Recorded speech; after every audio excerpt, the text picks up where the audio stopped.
Assalamualaikum warahmatullahi wabarakatuh.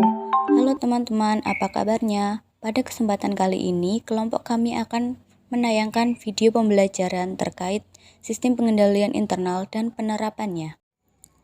Apa itu sistem pengendalian internal?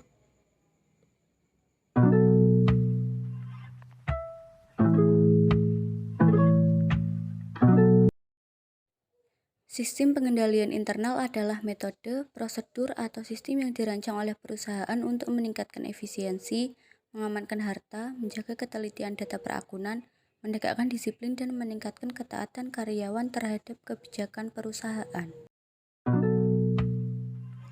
Apa saja unsur-unsur sistem pengendalian internal?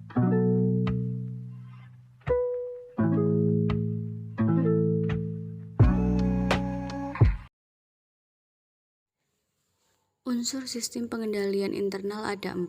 Yang pertama, struktur organisasi yang memisahkan tanggung jawab fungsional secara tegas. Yang kedua, memberikan perlindungan yang cukup terhadap aset, utang, pendapatan, dan beban. Yang ketiga, praktik yang sehat dalam melaksanakan tugas dan fungsi setiap unit organisasi. Dan kemudian yang terakhir, karyawan yang mutunya sesuai dengan tanggung jawabnya.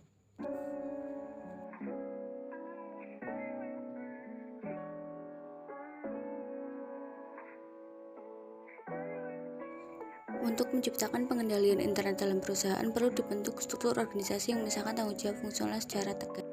Selanjutnya, lingkungan pengendalian internal meliputi filosofi dan gaya operasi, berfungsinya Dewan Komisaris dan Komite Audit, metode pengendalian manajemen, dan kesadaran pengendalian.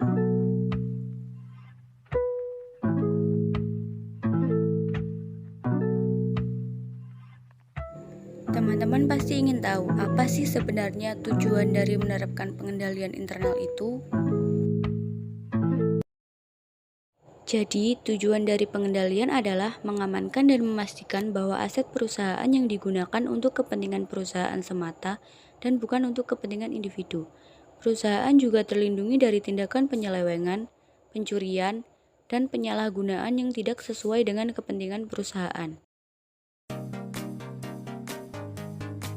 Penerapan sistem pengendalian internal.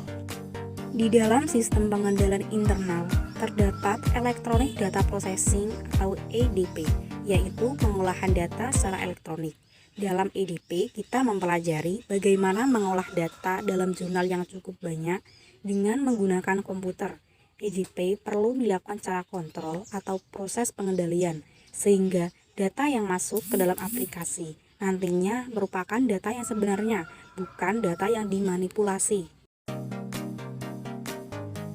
Terdapat 2 EDP, yaitu General Control atau pengendalian umum, merupakan suatu bentuk pengendalian dalam proses bisnis perusahaan untuk mencegah, mendeteksi, dan memperbaiki kesalahan dan ketidakteraturan transaksi.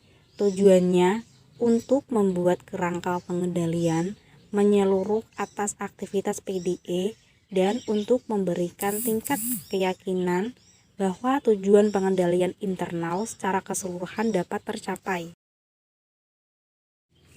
Pengendalian aplikasi merupakan suatu pengendalian internal komputer yang berlaku khusus untuk sistem informasi pada suatu organisasi, sehingga sebaiknya perlu dilakukan evaluasi pengendalian aplikasi pada sistem informasi.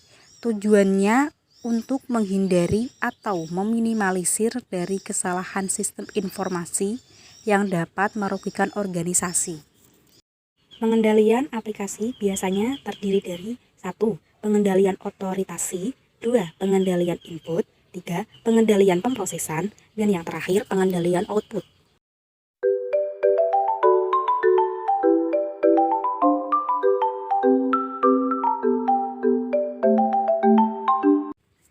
Aktivitas pengendalian diantaranya 1. Otoritasi transaksi dan aktivitas yang layak, 2. Pemisahan tugas, 3. Pengembangan proyek dan perolehan, 4. Mengubah pengendalian manajemen, 5. Mendesain dan menggunakan dokumen, 6. Pengamanan aset, catatan, dan data. Dan yang terakhir, pengecekan kinerja yang independen. Sekian video dari kami, terima kasih.